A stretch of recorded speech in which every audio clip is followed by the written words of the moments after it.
Um pouco mais cedo, o Megali disse, olha, um desavisado que lê essa manchete aqui, ó, trens da linha 15 Prata colidem novamente nessa manhã. Vai achar que a notícia é de ontem. Mas não deveria ter. Colidem novamente mesmo, de novo, nessa quinta-feira. É sério. Trens colidem de novo, duas vezes seguidas. A gente vai conversar com o gerente de operações do metrô de São Paulo, Antônio Márcio, que vai nos explicar qual é a situação de momento, porque ainda não houve a retomada, né, da circulação da linha 15 Prata, do monotrilho. Tem previsão para essa retomada, Antônio? Qual é a condição também da investigação, né, para saber exatamente o que aconteceu? Bom dia. Bom dia, Sheila, bom dia, Carla, bom dia, Megali e os ouvintes da Band News.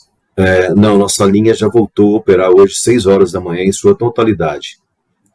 Tá? Já foi, então a operação agora é uma operação normal, né, todos os dias, inclusive de manhã, além dos trens que voltaram a circular às 6 horas da manhã, nós começamos com Paese também a partir das 4h40, até porque nós estamos levando os 2 trens rebocados para o pátio, e esse foi o motivo que acabou atrasando um pouquinho a liberação. Mantivemos até o Paese durante todo o período de pico da manhã, e agora a circulação está normal, a circulação normal dos trens. Uhum.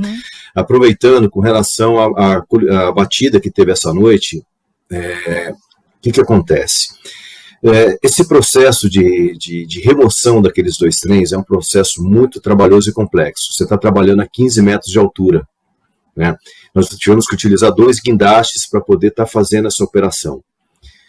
Quando nós conseguimos desacoplar os trens, quer dizer, separar esses trens, os 2 trens estavam com freio aplicado.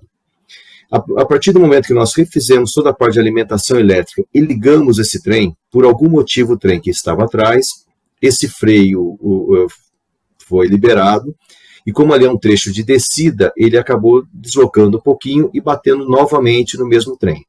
Mas esse foi durante o processo que nós estávamos fazendo a remoção desses 2 trens. Nós precisamos entender também que, como eu comentei, que foi um processo muito complexo. Você teve a colisão das 2 cabines desse trem.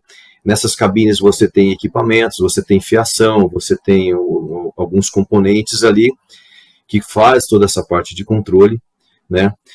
Todo o tempo também, com esses trens, eles têm 2 cabines de operação. Todo o tempo nós estávamos com um técnico também nas outras 2 cabines fazendo toda a parte de monitoramento, mas por algum motivo aí que pode ter sido ocasionado por esse dano da própria colisão, esse freio que estava aplicado, ao ser ligado o trem, colocado energia elétrica nele, ele acabou liberando e o trem desceu um pouquinho e acabou acertando no outro. Mas é importante que nós conseguimos rebocar esses 2 trens, levar até o pátio de manutenção de uma forma segura, e 6 horas da manhã a circulação já estava normalizada. E quando você fala desse freio e tal, para explicar a colisão que houve hoje, no momento em que se fazia a operação para remoção dos trens. E em relação à apuração do que houve ontem, no acidente que originou tudo isso, já se sabe, ontem a gente já falava sobre as principais linhas de investigação, porque essa é uma apuração que precisa ser muito rápida, não é, Antônio Márcio? Porque não pode acontecer de novo, né? É um perigo muito grande para as pessoas. O que já é possível afirmar, ou em que linha de investigação vocês trabalham sobre as causas dessa batida entre os 2 trens ontem? Inclusive esse vídeo que vocês estão mostrando, né, nos comprova que essa batida foi uma batida frontal, né? E foi aquilo que eu comentei ontem com vocês. Nós estamos levantando toda a parte de relatório dos 2 operadores que estavam no trem, cada um em um trem, os relatórios do operador de console, né, todo o áudio gravado, né, entre as conversas trocadas com eles nesse momento, ou momentos antes, para saber o que era a solicitação por parte do console, qual tipo de movimentação que tinha que ter, se o trem estava em automático, se o trem estava em manual ou não. Também toda a parte de localização dele. Todos esses dados aí foi entregue para uma comissão permanente de segurança, que ela tem toda a autonomia e independência de investigação dentro da companhia, e agora estão avaliando para poder chegar à causa desse acidente. Mas deixando claro, esse acidente ocorreu fora da operação comercial, onde você faz algumas movimentações que são necessárias e não são movimentações utilizadas durante a operação comercial, que nós trabalhamos de uma forma muito diferente. Tá?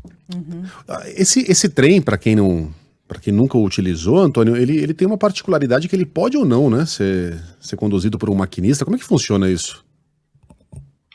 Isso, ele é um trem que foi projetado para trabalhar de forma totalmente automática, sem a necessidade de um operador ali.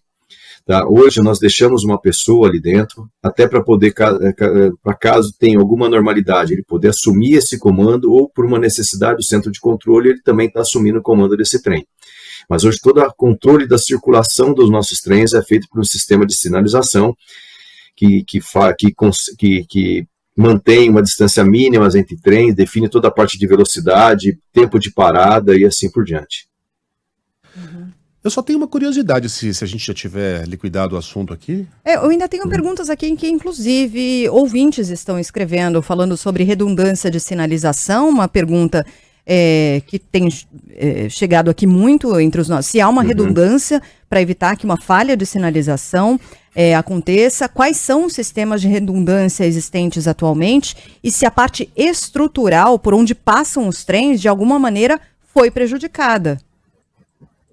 Ou apenas os trens, né? Vamos lá, isso, foi prejudicado somente os trens, tá? Os danos foram para os trens. Claro que você teve uma parte de trilhos que você faz toda a alimentação elétrica desses trens, que no trecho também foi danificado e ele já foi reparado. Esse sistema existe uma redundância, esse sistema é um sistema de controle baseado em sistemas de rádio. Você tem 2 servidores, né, explicando de uma forma grosseira, que quando um dá problema, o outro assume a operação, e fail safety, né, esse sistema de sinalização. Então, por isso que eu falo, nós não tivemos nenhum problema nunca durante a operação comercial.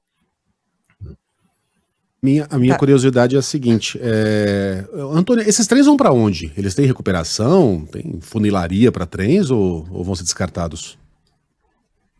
Não, esses trens nós levamos para o nosso pátio de manutenção. Agora nós estamos avaliando, claro, o seguro, porque todos esses trens nós têm seguro, precisa fazer as perícias, e depois nós vamos estar vendo com o próprio fabricante um orçamento aí para poder fazer o reparo desses trens. Seu Antônio Márcio, gerente de operações do metrô de São Paulo, obrigada pelas informações, bom trabalho para vocês, Antônio. Eu que agradeço o espaço para poder estar esclarecendo mais para os nossos passageiros, para os ouvintes da Band News, e estamos à disposição de vocês. Obrigada, um bom dia.